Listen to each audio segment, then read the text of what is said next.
This is my channel SST zone. यहाँ हम class 10th civics CBSE board का chapter 1 power sharing कर रहे हैं। ये चैप्टर का फुल एक्सप्लेनेशन है। ये NCERT बुक की बहुत ही इजी एक्सप्लेनेशन है।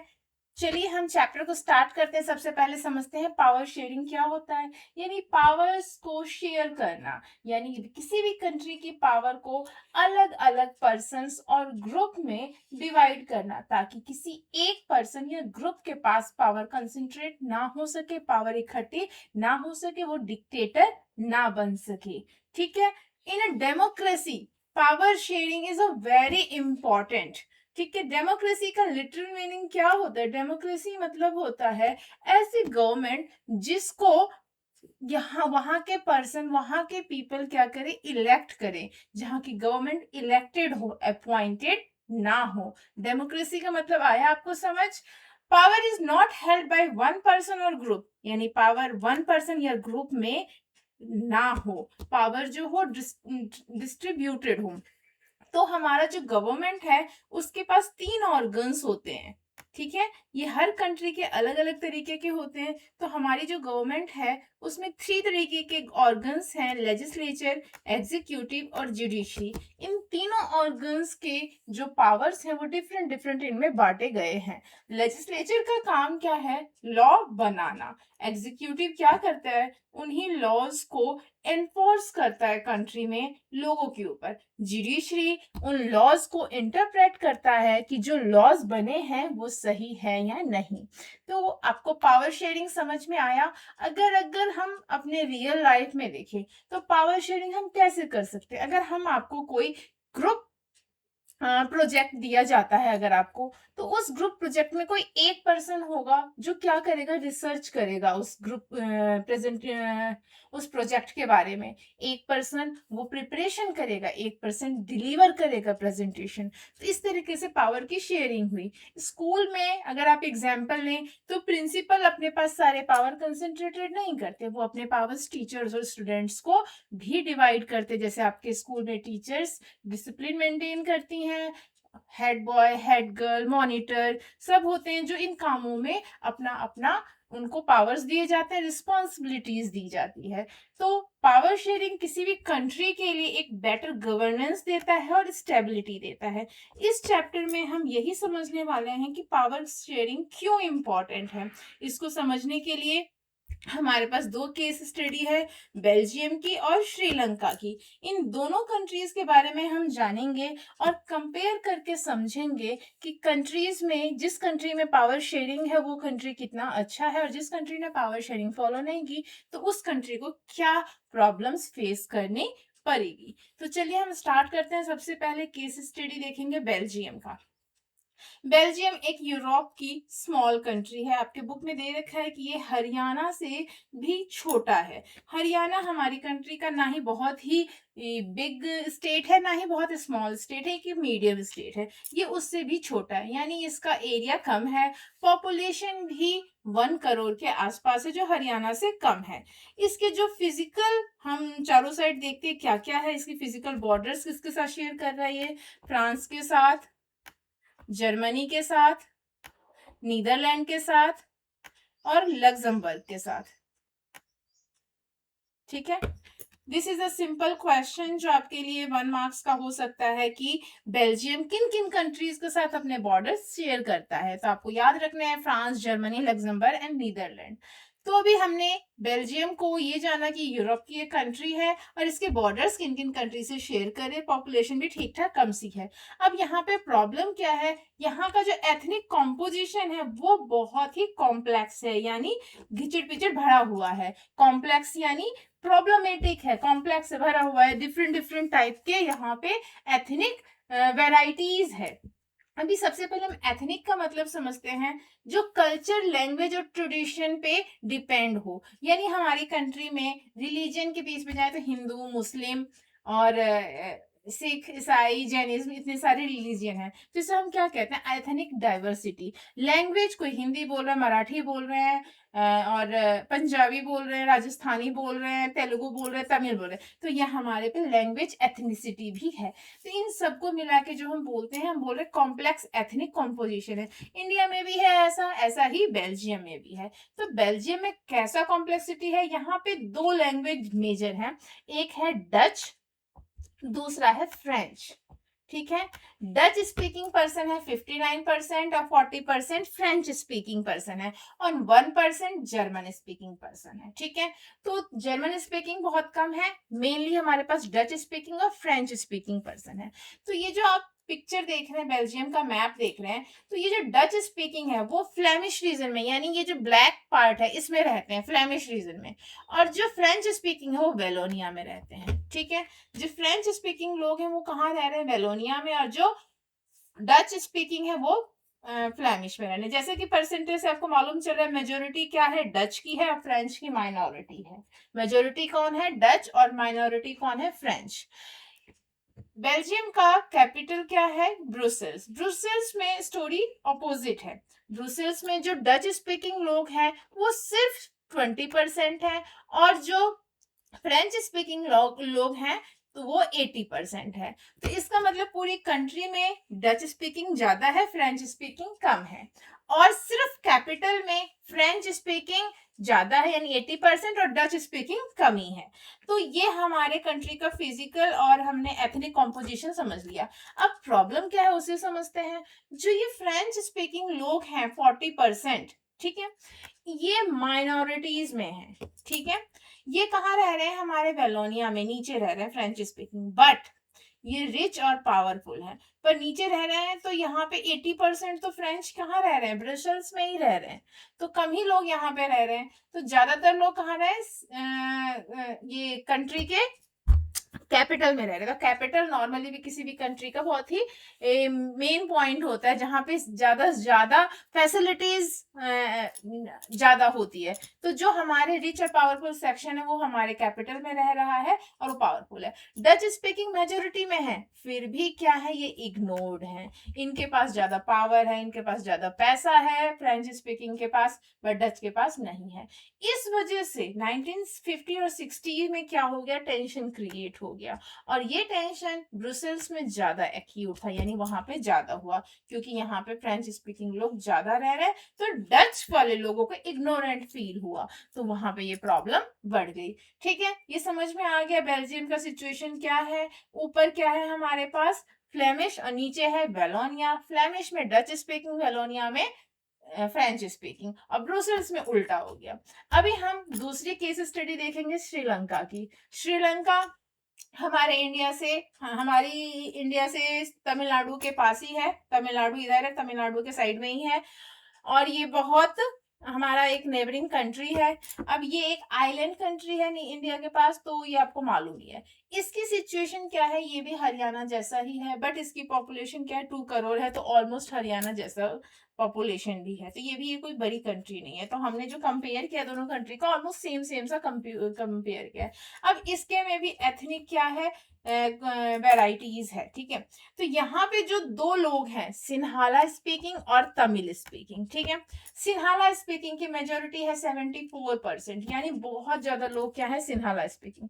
तमिल स्पीकिंग कम है 18%, और इसका भी ना दो पार्ट में डिवीजन है, श्रीलंकन तमिल और इंडियन तमिल। श्रीलंकन तमिल वो है जो नॉर्थ और ईस्ट ऑफ द कंट्री में क्या है, कंसेंट्रेटेड है, और इंडियन तमिल वो है जो तमिलनाडु से या फिर इंडिया के किसी भी पोर्शन से यहाँ पर प्लांटेशन के लिए कॉलोनियल पीरियड में आए थे। Forefathers came from India as plantation worker during colonial period. तो यहाँ पे डिवीजन समझ में आया, सिन्हाला और तमिल। तमिल के भी दो पार्ट हो गए, श्रीलंकन तमिल और इंडियन तमिल। अब सिन्हाला, इसमें जो रिलीजन के बेस पे भी थोड़े से डिफ्रेंशिएट है, यानी सिन्हाला पीपल जो है वो क्या है, बुद्धिस्ट है। सिन्हाला पीपल क्या है, बुद्धिस्ट है। और तमिल स्पीकिंग जो लोग हैं वो हिंदू और मुसलमान है। वो क्या है, हिंदू और मुसलमान है। समझ में आ गया, हिंदू एंड मुस्लिम है। और कुछ क्रिश्चियंस भी हैं, जो क्रिश्चियंस हैं वो सिन्हाला और तमिल दोनों लैंग्वेज बोलते हैं। तो यहाँ हमें क्रिश्चियंस को उतना ध्यान नहीं देना, हमें देना है सिन्हाला और तमिल स्पीकिंग में। तो सिन्हाला जो है वो बुद्धिस्ट है, वो याद रखना है, ठीक है। इसका भी हमें फिजिकल और लैंग्वेज वाला हमें समझ में आ चुका है सेक्शन। अब यहाँ क्या प्रॉब्लम है, श्रीलंका जो है वो इंडिपेंडेंट हुई 1948 में, इंडिया के 1 साल बाद। यहाँ पे जो मेजोरिटिज्म है वो वाली चीज यहाँ पे निकल के आई, क्योंकि सिन्हाला लीडर्स क्योंकि मेजोरिटी में थे तो उन्होंने अपना गवर्नमेंट एस्टेब्लिश किया, ठीक है, और डोमिनेंस के साथ, मेजोरिटी के साथ उन्होंने गवर्नमेंट एस्टेब्लिश। ये भी एक डेमोक्रेटिक कंट्री है, तो ऑब्वियसली डेमोक्रेसी है, तो यहाँ पे सिन्हाला लोग ज्यादा हैं, तो वो जो गवर्नमेंट बनेगी वो सिन्हाला की ही बनेगी। Government adopted majoritarian policy to ensure Sinhala supremacy. इन्होंने सिन्हाला की सुप्रीमेसी एस्टेब्लिश कर ली गवर्नमेंट ने, और मेजोरिटेरियनिज्म पॉलिसी के थ्रू। तो हमें समझना होगा व्हाट इज मेजोरिटेरियनिज्म। मेजोरिटेरियनिज्म क्या है? A belief that the majority community should rule the country. जो मेजोरिटी कम्युनिटी होगी कंट्री में, वही कंट्री पे रूल करेगी। वो ये भी नहीं देखेगी even if it mean ignoring the need and right of minorities. वो माइनॉरिटीज के नीड और राइट को इग्नोर कर रही है, उस चीज को भी वो नहीं देखेगी। तो श्रीलंका की सिचुएशन क्या है? खराब है। उन्होंने क्या किया, जब गवर्नमेंट बना ली उन्होंने कुछ ऐसे मेजर्स उठाए जिससे जो माइनॉरिटी है वो बहुत ही अपने आप को इग्नोरेंट फील की। तो उन्होंने क्या किया, सबसे पहले सिन्हाला एक्ट लाया 1956 में। उन्होंने डिक्लेयर कर दिया सिन्हाला लैंग्वेज को ऑफिशियल लैंग्वेज। सेकंड, इससे क्या हुआ, तमिल लैंग्वेज जो है अपने आप को इग्नोर्ड फील किया, डिसरिगार्डेड, यानी उनकी रिस्पेक्ट नहीं, उन्हें ऐसा फील हुआ। फिर उन्होंने सिन्हाला एप्लीकेंट को भी सपोर्ट किया, यानी गवर्नमेंट जॉब्स और यूनिवर्सिटी में एडमिशन भी सिन्हाला को फेवर किया गया। थर्ड, उन्होंने प्रोमोट किया अपने बुद्धिज्म को, यानी इस कंट्री में जो सिचुएशन है तमिल्स को टोटली इग्नोर्ड किया गया। तो ये जो ऐसा सेक्शन था जहां इतना इग्नोरेंस था, तो फिर कुछ ना कुछ रिजल्ट तो आना ही था। सिन्हाला कम्युनिटी जो है मेजोरिटी पावर में है, उन्होंने डोमिनेट गवर्नमेंट बनाई और सारे डिसीजन अपने फेवर में लिए। तमिल्स जो है माइनॉरिटी में है, बट एक इंपॉर्टेंट ग्रुप है, देखो कितना एरिया इन्होंने कवर कर रखा है। अनइक्वल ट्रीटमेंट हुआ, इससे क्या हो गया, कंट्री में टेंशन इन दोनों कम्युनिटीज में क्रिएट हो गई, इनइक्वालिटी की फीलिंग हर जगह फैल गई। Government rejected their demands, government ने उनके डिमांड्स रिजेक्ट किए। No proper attention of Tamil issue, क्योंकि इन लोगों ने जो इश्यूज उठाए उन पे गवर्नमेंट ने कोई भी प्रॉपर अटेंशन नहीं दिया, इतना इग्नोरेंट ये नहीं ले पाए। फिर इन्होंने अपना एक ग्रुप बनाया, recognition of Tamil as official language. फिर उन्होंने उन ग्रुप्स के साथ डिमांड की गवर्नमेंट के सामने कि हमारे तमिल लैंग्वेज को ऑफिशियल लैंग्वेज बनाया जाए। रीजनल ऑटोनॉमी मिले इन्हें, यानी इनके प्लेस को रीजनल ऑटोनॉमी में एक सेपरेट स्टेट बनाया जाए, तमिल इलम, ठीक है। इक्वल अपॉर्चुनिटी जॉब और एजुकेशन की भी दी जाए, ठीक है। इनके रीजन को एक नाम मिला जाए, इनको इग्नोरेंस नहीं मिलना चाहिए। बट ये सब गवर्नमेंट ने कुछ भी एक्सेप्ट नहीं किया, और रिजल्ट क्या हुआ, कॉन्फ्लिक्ट हुआ। 1980s में तमिल पॉलिटिकल ग्रुप ने एक सेपरेट स्टेट की डिमांड की, जिसे तमिल इलम कहते हैं, नॉर्थ ईस्ट और श्रीलंका के नॉर्थ और ईस्ट में। तो ये क्वेश्चन 1 मार्क का हो सकता है कि तमिल पॉलिटिकल पार्टी ने कौन सी सेपरेट स्टेट का नाम बताना है आपको, तो क्या है, तमिल इलम। ओके, नाउ श्रीलंका में क्योंकि गवर्नमेंट ने एक्सेप्ट नहीं किया, तो as a result what we get, civil war. Civil war आपको समझ में आता है सिविल वॉर क्या है? सिविल वॉर है जब किसी भी कंट्री में एक या दो से ज्यादा कम्युनिटी आपस में लड़ाई करती है, उसे हम सिविल वॉर कहते हैं, ठीक है। आपस में कम्युनिटी आपस में फाइट कर रही है, तो conflict turn into civil war, यानी एक बिग लेवल पे हो गया। रिजल्ट क्या हुआ, थाउजेंड्स ऑफ पीपल किल्ड, बहुत सारे लोग मारे गए। मैनी फैमिलीज बिकम रिफ्यूजीज, क्योंकि एक दूसरे के घर जलाए गए, तो बहुत सारे फैमिली क्या हो गए, रिफ्यूजीज हो गए, कोई दूसरी कंट्रीज में जाके रहने लग गया। Loss of property and livelihood, definitely कोई भी वॉर, चाहे सिविल वॉर ही क्यों ना हो, वो आपको कोई बेनिफिट नहीं देने वाली। लॉस ऑफ प्रॉपर्टी का बहुत लॉस हुआ, और लिविंगहुड का भी लॉस हुआ। एक छोटा सा एग्जांपल आप देखो, अब ये जो वॉर हो रहा है अमेरिका, इजराइल और ईरान के साथ, अमेरिका और इजराइल एक साथ है और ईरान अलग है। बट ये जो वॉर है इससे क्या किसी को भी बेनिफिट हो रहा है? इससे कितना लाइवलीहुड और कितने प्रॉपर्टी का लॉस हो रहा है, कितने सारे जो उनके वाटर के जो स्टिल्ट वो बनाए हुए हैं वाटर क्लीन करने के लिए, जो सी वाटर करते हैं, कितने सारे उन्होंने ऑयल के जो बनाए हुए हैं सब कुछ उन्होंने खत्म कर दिया। इसको दोबारा बनाने में कितना टाइम लगेगा? तो वॉर कभी भी अच्छा नहीं हो सकता। इस वॉर का एंड कब हुआ? 2009 में हुआ। कॉज हुआ इससे सोशल लाइफ, कल्चरल लाइफ और इकोनॉमी।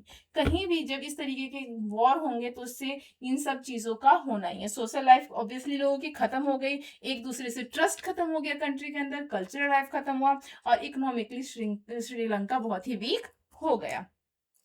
अब हम आते हैं बेल्जियम पे दोबारा, जहां हमने बेल्जियम की सिचुएशन समझा था। यहाँ हमारे कौन रह रहे हैं? यहाँ हमारे रह रहे हैं डच स्पीकिंग और यहाँ रह रहे हैं हमारे फ्रेंच स्पीकिंग। मेजोरिटी है फ्रेंच की, डच की, और माइनॉरिटी है फ्रेंच की। बट माइनॉरिटी जो है वो ज्यादा ब्रुसेल्स में रह रही है और वो रिच और पावरफुल है, तो डच अपने आप को इग्नोरेंट फील कर रहा है। बट बेल्जियम का अप्रोच डिफरेंट था। एकोमोडेशन इन बेल्जियम, यानी बेल्जियम ने एकोमोडेट करने की पॉलिसी को स्टार्ट किया। Belgium leader followed accommodation policy, उन्होंने एकोमोडेट किया।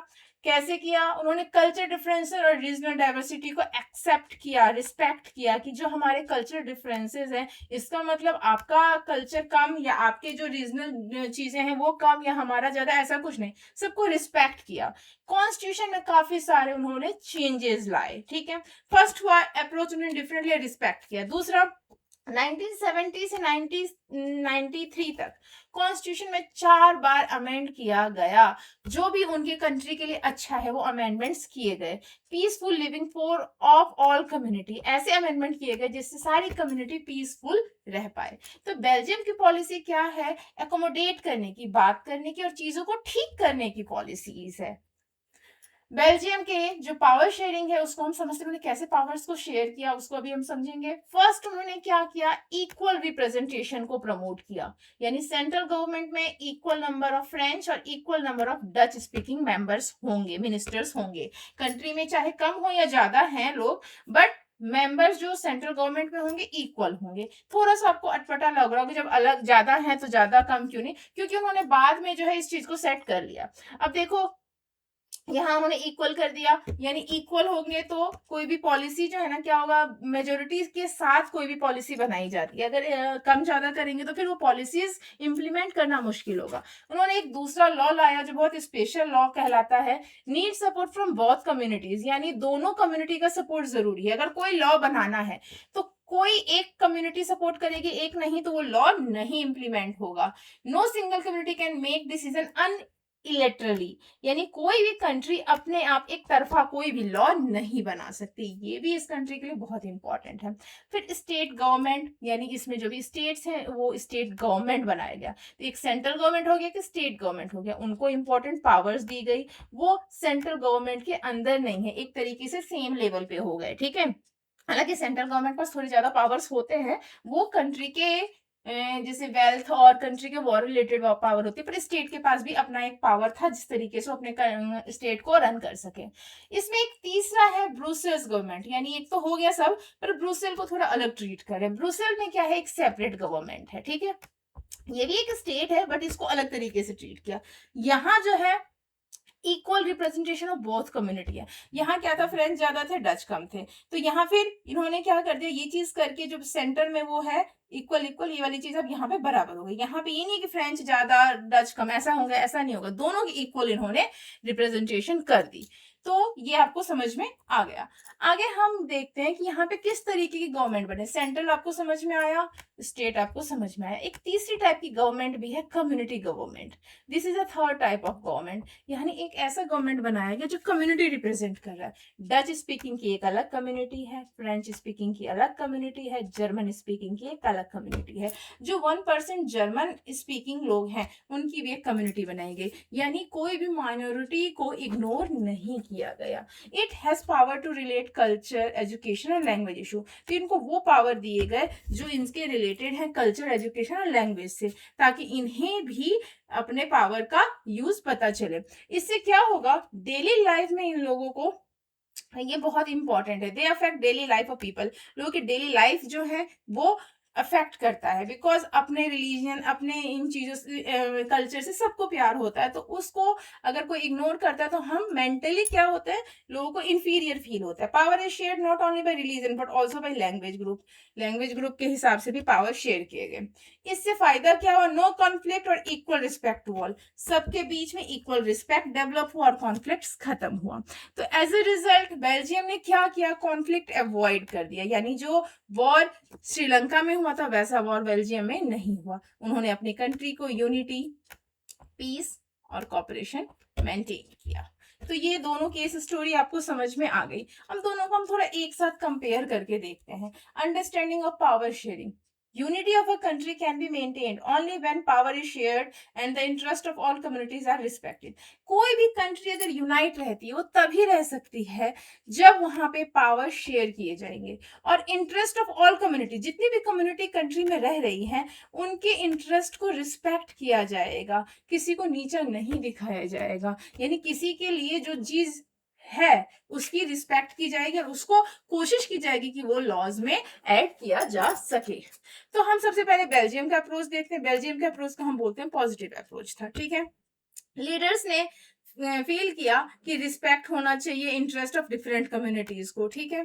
Accept that unity is possible only through sharing power, यानी यूनिटी तभी पॉसिबल है जब पावर शेयर किए जाएंगे, क्योंकि अगर एक भी कम्युनिटी अगर गवर्नमेंट के साथ रिलेट नहीं करती है तो कल को अलग से सेपरेट होने की डिमांड कर सकती है, स्ट्राइक कर सकती है, रिवॉल्ट कर सकती है और कंट्री में पीस को खत्म कर सकती है। Created arrangement for mutual cooperation, और आपसी कॉपरेशन हो, म्यूचुअल कॉपरेशन, इसके लिए अरेंजमेंट्स किए गए। इससे क्या हुआ, avoid conflicted, maintain unity of the country.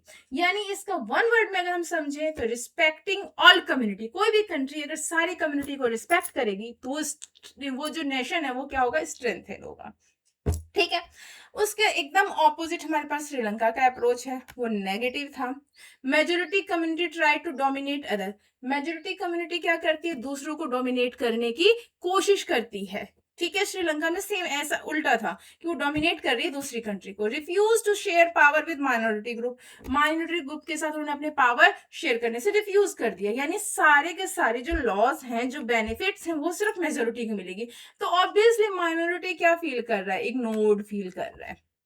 Cause क्या, इससे रिजल्ट आया हमारे पास कॉन्फ्लिक्ट एंड टेंशन, और कंट्री क्या हो गई, वीकेंड हो गई और कमजोर हो गई। इसको अगर वन वर्ड में समझेंगे, डोमिनेंस ऑफ बाय मेजोरिटी, इसका मतलब क्या है, lead to division and conflict, यानी बंटवारा होगा और कॉन्फ्लिक्ट होगा। कंक्लूजन है हमारे पास, power sharing is essential for country. ये आपको समझ में आ गया। अभी हम मेन चीज कंट्री के पावर शेयरिंग के, अभी तक आपने दो केस स्टडी समझी, अब मेन हम इसके प्रैक्टिकल जो हमारे पास, मेन जो हमारे पास थ्योरेटिकल चीजें हैं उसको हम समझते हैं कि why is power sharing decidable, ये क्वेश्चन होगा। तो हमारे पास दो रीजंस है, प्रूडेंशियल रीजन और मोरल रीजन। प्रूडेंशियल मतलब पी से प्रूडेंशियल से पू से प्रैक्टिकल समझो, यानी किसी भी कंट्री में अगर हम पावर शेयरिंग करते हैं तो हम उस कंट्री को किस तरीके से प्रैक्टिकली स्ट्रॉन्ग कर रहे हैं, यूनाइट कर रहे हैं, वो चीजें हमें समझनी है। Power sharing help to reduce conflict between social group. बहुत अच्छी सी बात है कि अगर पावर शेयर रहेंगे तो जो सोशल ग्रुप्स हैं उनके बीच में कॉन्फ्लिक्ट्स नहीं होगा, कोई किसी के सामने ऊपर नीचे नहीं होगा, सबको अपने पावर्स पता होंगे, रिस्पॉन्सिबिलिटीज पता होगी। प्रिवेंट वायलेंस, अगर पावर शेयरिंग है तो वायलेंस नहीं होगा, पॉलिटिकल इंस्टेबिलिटी नहीं होगी। यानी जब पावर शेयरिंग की जाती है तो पॉलिटिकल इंस्टेबिलिटी खत्म हो जाती है, लोगों को अपनी वॉइस मिलती है पावर शेयरिंग के थ्रू। सभी एवरीवन अ वॉइस, सबको एक साउंड, आवाज मिलती है कि वो अपने हिस्से की बात कह सके। Ensure stability of political order. Avoid domination of majority over the minority, अगर पावर शेयरिंग होगी तो डोमिनेशन मेजोरिटी का नहीं रहेगा। अगर मेजोरिटी डोमिनेंस में तो ऑब्वियसली माइनॉरिटीज इग्नोर होगी, तो ऐसा नहीं होता। अगर ये चीज लॉन्ग टाइम में फॉलो की जाती है तो ये कंट्री के यूनिटी को कंट्री के यूनिटी को स्ट्रेंथ करता है, मेंटेन करता है। ये तो हो गया हमारे प्रैक्टिकल रीजन कि अगर आप कंट्री को अच्छे से रन करना चाहते हैं, कोई कॉन्फ्लिक्ट ना हो, कोई सिविल वॉर ना हो, तो हमें प्रूडेंशियल रीजंस फॉलो करने होंगे।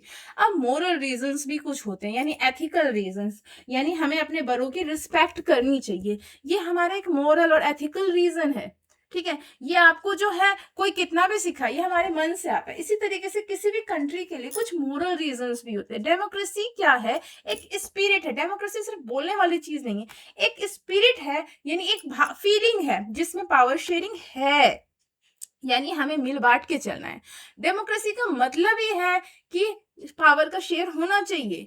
People have the right to be consulted in how they are govern. Democracy में पीपल के पास राइट है कि वो अपनी बातें बताएंगे, उन्हें किस तरीके से गवर्न किया जाए। अगर कोई भी लॉ आता है तो हमारे पार्लियामेंट में उस बिल को पास करने के लिए मेजोरिटी चाहिए, ताकि वो कंट्री में फिर उसको इम्प्लीमेंट किया जा सके। तो वो जो हमारे मेंबर ऑफ पार्लियामेंट है, वो हमारे बिहाफ पे उसको एक्सेप्ट या फिर रिजेक्ट करते हैं। This is how we consulted with the government. Citizen should have a share in a power. Citizen का पावर में शेयर होना चाहिए।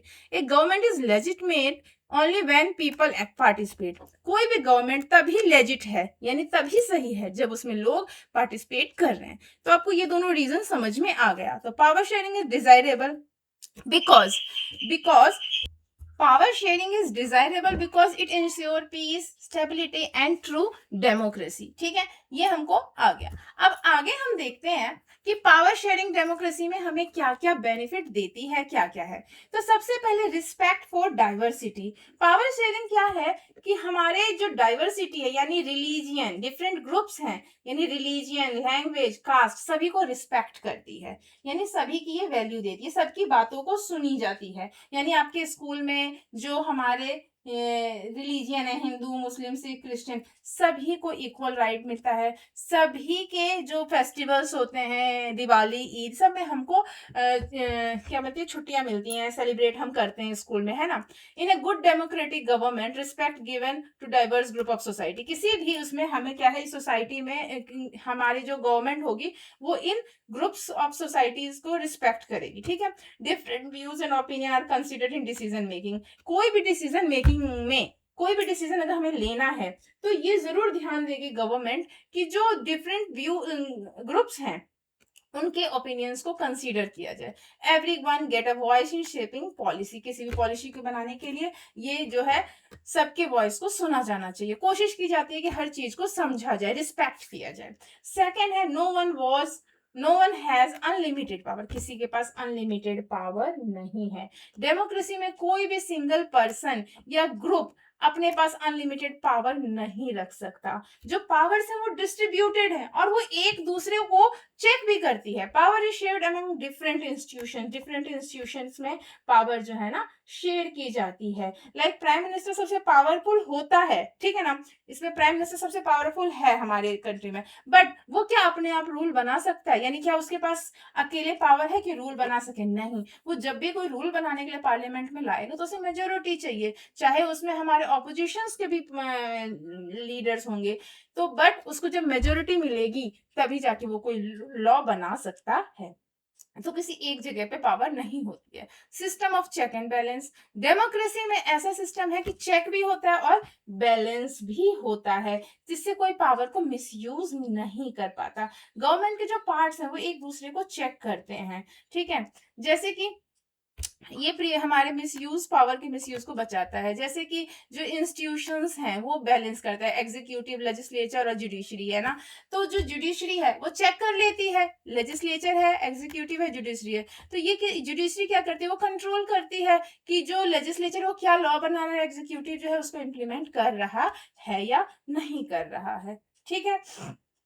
और गवर्नमेंट कोर्ट देखता है कि क्या हो रहा है, कोर्ट उसे कैंसिल भी कर सकता है, कुछ अनफेयर चीजें हैं तो। Balance of power. बैलेंस की भी एक अपनी पावर होती है। पावर शेयरिंग से बैलेंस बना रहता है कंट्री में। Power sharing create a balance among institution. Ensure करता है कि फेयर डिसीजन मेकिंग हो। डिसीजन मेकिंग जो है फेयर हो, यानी कोई भी डिसीजन हो वो गलत ना हो। Stability in government. गवर्नमेंट जो है स्टेबल रहे और डिक्टेटरशिप ना आए। तो ये सारे हमारे डेमोक्रेसी के पावर शेयरिंग के बेनिफिट्स हैं। अब हम समझते हैं फॉर्म ऑफ पावर शेयरिंग, यानी पावर शेयरिंग किस तरीके से होती है, कैसे तरीके की होती है। तो सबसे पहला हम पढ़ रहे हैं horizontal power of distribution, horizontal distribution of power. ये आपको बहुत अच्छे से पता है, आपने 9th में किया हुआ है, लेजिस्लेटिव, एग्जीक्यूटिव और जुडिशरी, ठीक है। ये हमारे 3 पावर है।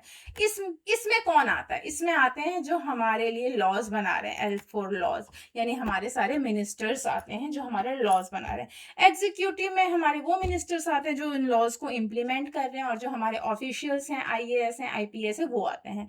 और जुडिशरी आपको पता ही है, जो हमारे लिए जो क्या कहते हैं डिसीजंस देती है, जो ये चेक करती है कि लॉज बने हैं या नहीं। ये तीनों अलग अलग ऑर्गन्स हैं और तीनों अलग अलग अपने काम करते हैं। कोई किसी के काम में इंटरफेयर नहीं कर सकता। सबके अपने अपने राइट्स हैं, सबके अपने अपने रूल्स हैं, सबके अपने अपने लिमिट्स हैं, जो हमारे कॉन्स्टिट्यूशन में दिया हुआ है। तो इसे हम कहते हैं हॉरिजॉन्टल डिवीजन। देखो सब इक्वल है, यानी सेम लेवल है, किसी को ऊंचा या किसी को नीचा नहीं कहा जाता। जैसे जुडिशरी क्या करती है, इंटरप्रेट करती है इन लॉज पर इसका मतलब ये नहीं है कि ये ऊपर है, ठीक है ना। क्योंकि जो यहाँ पर हम जजेस अपॉइंट कर रहे हैं, वो हमारे लेजिस्लेटिव से ही अपॉइंट होते हैं, बट फिर ये लेजिस्लेटिव से तो जा रहे हैं, बट ये इलेक्टेड नहीं है, ये हमारे लीडर्स इलेक्ट नहीं कर, ये अपॉइंट है। ये हमारे एग्जीक्यूटिव में एग्जाम्स देकर ही जुडिशरी में लोग आते हैं, ठीक है। तो ये सारे के सारे एक दूसरे रिलेटेड है, और इसी को हम चेक और बैलेंस भी कहते है। ये समझ में आ गया आपको हॉरिजॉन्टल। अब वर्टिकल समझते हैं। वर्टिकल यानी ऐसी लाइन, हॉरिजॉन्टल तो ऐसी लाइन हो गई, वर्टिकल यानी ये वाली लाइन, यानी गवर्नमेंट के ऐसे लाइंस जो होंगे वर्टिकल लाइन। तो इसमें हमने 3 तरीके की गवर्नमेंट समझी है, central government, state government, local self government. ये इंडियन गवर्नमेंट का दे रखा है, और कंट्रीज में कई जगह पे सेंट्रल और स्टेट ही होता है, कई जगह सेंट्रल ही होता है। तो इस तरीके के अलग अलग है। तो हम वर्टिकल डिस्ट्रीब्यूशन ऑफ पावर पढ़ रहे हैं, यानी पावर का इसमें वर्टिकल डिस्ट्रीब्यूशन है। जैसे इसमें था पावर डिस्ट्रीब्यूटेड था कि लॉ कोई बना रहा है, कोई इंप्लीमेंट कर रहा है, कोई उसको इंटरप्रेट करते, पावर डिस्ट्रीब्यूट कर दिया। अब इसमें कैसे पावर डिस्ट्रीब्यूट है उसे देखते हैं हम। अब देखते हैं सेंट्रल गवर्नमेंट क्या करती है। सेंट्रल गवर्नमेंट के पास ऑब्वियसली ज्यादा पावर होते हैं स्टेट गवर्नमेंट के मुकाबले, हालांकि सबके अपने अपने पावर लिमिट भी है कि कोई किसी के किस पावर्स में जा सकता है, किस में नहीं जा सकता है। बट सेंट्रल गवर्नमेंट क्या करती है, कंट्री से रिलेटेड इशू, कोई इंपॉर्टेंट इशू, वॉर, फाइनेंस से रिलेटेड इश्यूज पे उसके पास पावर है। स्टेट अपने स्टेट को ओवरऑल ग्रोथ देखता है, अपने स्टेट को आगे बढ़ाता है, अपने स्टेट के लिए रूल्स बनाता है। लोकल सेल्फ गवर्नमेंट हमारे लिए जैसे म्यूनिसिपैलिटी और पंचायत होता है। इस सिस्टम को हम क्या कहते हैं, फेडरलिज्म कहते हैं, जहां गवर्नमेंट की 2 या 2 से ज्यादा लेयर्स होंगी, यानी हमारे पास 3 लेयर्स है, कई जगह 2 लेयर्स है, उसको भी हम फेडरलिज्म कहते हैं। तो जहां गवर्नमेंट की 2 या 2 से ज्यादा लेयर्स होंगी तो उसे हम फेडरलिज्म कहते हैं। तो ये बेल्जियम में फेडरलिज्म फॉलो हो रहा था या नहीं, बताओ। आपको बताया था मैंने 3 टाइप की, एक तो थी आपकी सेंट्रल, स्टेट और कम्युनिटी। तो बेल्जियम में फॉलो हो रहा था। क्या श्रीलंका में हो रहा था? नहीं, श्रीलंका में फॉलो नहीं हो रहा था। अब हम थर्ड देखते हैं फॉर्म्स ऑफ पावर शेयरिंग, यानी sorry power sharing among social groups, यानी सोशल ग्रुप्स में भी पावर शेयर किए जाते हैं। सोशल ग्रुप्स क्या होते हैं, जैसे रिलीजन के बेस पे हिंदू मुस्लिम का ग्रुप हो गया, सिख का ग्रुप हो गया, लैंग्वेज के ग्रुप पे हो गया, Hindi speaking, Tamil speaking, Marathi speaking, इस तरीके का ग्रुप हो गया, यानी रिलीजियस ग्रुप और लिंग्विस्टिक ग्रुप। ये तो आप समझ गए। और तरीके के ग्रुप्स भी हो सकते हैं, कास्ट के ग्रुप पे शेड्यूल कास्ट, शेड्यूल ट्राइब, इस तरीके के सोशल ग्रुप्स हो सकते हैं। तो इस तरीके सोशल ग्रुप्स के भी क्या है, जो पावर है उनको शेयर किया गया है। तो पावर शेयरिंग का क्या इसमें होता है कि सभी ग्रुप को रिप्रेजेंटेशन मिले। अगर हम इसमें पावर शेयरिंग का मतलब कहते हैं सभी ग्रुप को रिप्रेजेंटेशन मिले, कोई भी ग्रुप इग्नोर ना हो, और सबको हम इंक्लूसिव साथ लेके चलें, ठीक है। कम्युनिटी गवर्नमेंट इन बेल्जियम इसका एग्जाम्पल है कि वहां पे कम्युनिटी गवर्नमेंट बनी ना, तो यही हमारे पावर शेयरिंग जो है सोशल ग्रुप्स में उसका एग्जाम्पल है। Seats are reserve for weaker section and women, और कुछ कंट्रीज क्या हमारे इंडिया में ही जो वीकर सेक्शन और वुमेन के लिए कुछ पावर सीट्स रिजर्व किए जाते हैं, ये भी हमारे सोशल ग्रुप्स में पावर शेयरिंग का एग्जाम्पल है। पर्पस क्या है, give representation of all group और एंश्योर इंक्लूसिवनेस, यानी सभी ग्रुप को रिप्रेजेंटेशन देना और सभी को साथ लेके चलना। तो ये हमारे सोशल ग्रुप्स का काम है। अब आगे देखें हम पावर शेयरिंग हम पॉलिटिकल पार्टीज, प्रेशर ग्रुप और मूवमेंट। पावर शेयरिंग जो है political parties, pressure group and movements में भी होता है। Power is shared through political parties competing in election. जो पॉलिटिकल पार्टी है जो compete करी इलेक्शन में उनको पावर दिया जाता है। Coalition government, when no party get majority, किसी पार्टी को अगर मेजोरिटी नहीं बनती तो कोलाइशन गवर्नमेंट बनाती है। कोलाइशन गवर्नमेंट वो होती है जब गवर्नमेंट को मेजोरिटी नहीं मिलती, जैसे बीजेपी है वो अकेली गवर्नमेंट इस बार नहीं बना रही है, उसको उसकी कोलाइशन गवर्नमेंट का नाम है एनडीए, जिसमें और भी छोटी छोटी रीजनल पार्टीज मिल के उसको मेजोरिटी प्रोवाइड करिए, तो ये कोलाइशन गवर्नमेंट मिलती है। कोलाइशन गवर्नमेंट के साथ एक चीज ये हो जाती है कि वो गवर्नमेंट चलाना थोड़ा ज्यादा मुश्किल हो जाता है, क्योंकि उसमें सारी पार्टीज को मिला के मिलके चलना होता है। पर कभी कभी अच्छा भी रहता है कि एक पार्टी जो है अपना डिक्टेटर मोनोपोली नहीं चला पाती है। Different party represent different ideology and groups. तो सभी पार्टीज जो है उनकी अपनी आइडियोलॉजी होती है और सभी ग्रुप्स की, ठीक है। Coalition government form when to और मोर पार्टीज ज्वाइन टुगेदर। तो ये आपको अच्छे समझ में आया, कोलाइशन गवर्नमेंट किसे कहते हैं, जब कोई एक पार्टी नहीं, दो या फिर दो से ज्यादा पार्टीज मिल के गवर्नमेंट बनाएगी तो फिर क्या हो जाएगा, कोलाइशन गवर्नमेंट बनेगा। दे शेयर पावर, वो अपने पावर्स को शेयर करती है। अब अगली चीज है प्रेशर ग्रुप्स। प्रेशर ग्रुप्स क्या होते हैं, जो गवर्नमेंट अपना लॉज बना रही है, रूल बना रही है, वो तो अलग चीज है। प्रेशर ग्रुप्स होते हैं ऐसे ग्रुप्स जो क्या करेंगे, गवर्नमेंट पे प्रेशर बनाते हैं अपने इंटरेस्ट को फुलफिल करने के लिए। जैसे ट्रेडर्स का कोई ग्रुप बन गया तो उसे हम प्रेशर ग्रुप कहेंगे। फार्मर्स का ग्रुप बन गया तो उसे हम फार्मर्स का ग्रुप कहेंगे। जैसे अगर फार्मर है, फार्मर को अपने एमएसपी कम करवानी है, यानी जो उनके ग्रेन्स हैं उसकी एमएसपी बढ़ानी है, तो वो क्या करेंगे, वो प्रोटेस्ट करेंगे, स्ट्राइक करेंगे, ताकि गवर्नमेंट के ऊपर प्रेशर पड़े और गवर्नमेंट उनकी बात को मान लगे। जैसे कि ये जो वर्कर्स का ट्रेड जो ग्रुप होता है, यानी फैक्ट्री वर्कर्स का ग्रुप होता है, वो स्ट्राइक करते हैं ताकि उनकी जो वेजेस है, सैलरीज हैं, वो बढ़ाई जाए, उनकी वर्किंग कंडीशन सुधारी जाए। तो इन ग्रुप्स को हम कहते हैं प्रेशर ग्रुप्स, ठीक है। फिर स्टूडेंट्स का भी ग्रुप होता है। स्टूडेंट्स का भी ग्रुप होता है, जो स्टूडेंट्स ग्रुप बनाते हैं, जैसे कि कॉलेजेस में ग्रुप बनते हैं। तो इस तरीके एनवायरमेंटल ग्रुप्स होते हैं, जो एनजीओज होते हैं, वो भी गवर्नमेंट पर प्रेशर डालती है जब कभी, जैसे कोई डेवलपमेंट का काम करना, उन्होंने ट्रीज काटे, तो जो हमारे एनजीओज होते हैं वो गवर्नमेंट पे प्रेशर बनाती है कि वो इस तरीके के स्टेप्स ना ले। तो प्रेशर ग्रुप क्या है, जो गवर्नमेंट को इन्फ्लुएंस करती है कि आप ऐसा काम ना करें, और गवर्नमेंट उनकी बात मानती भी है। They influence government participating in committees, वो उनके कई कमिटीज में भी शामिल होती है। जब गवर्नमेंट किस चीज का रिसर्च करती है कि हाँ ये करना फ्रूटफुल है या नहीं है, तो वो इन ग्रुप्स में से भी लोगों को सिलेक्ट करती है ताकि उनके डिसीजंस में उनका हाथ हो और उन्हें समझ में आए कि क्योंकि वो स्पेशलाइज्ड है तो वो सही डिसीजन दे पाए। अफेक्टिंग डिसीजन मेकिंग, और ये जो प्रेशर ग्रुप है वो भी डिसीजन मेकिंग में अफेक्ट करते हैं। तो हमारा ये चैप्टर खत्म हो गया, ठीक है। Thank you, please subscribe my channel SST zone.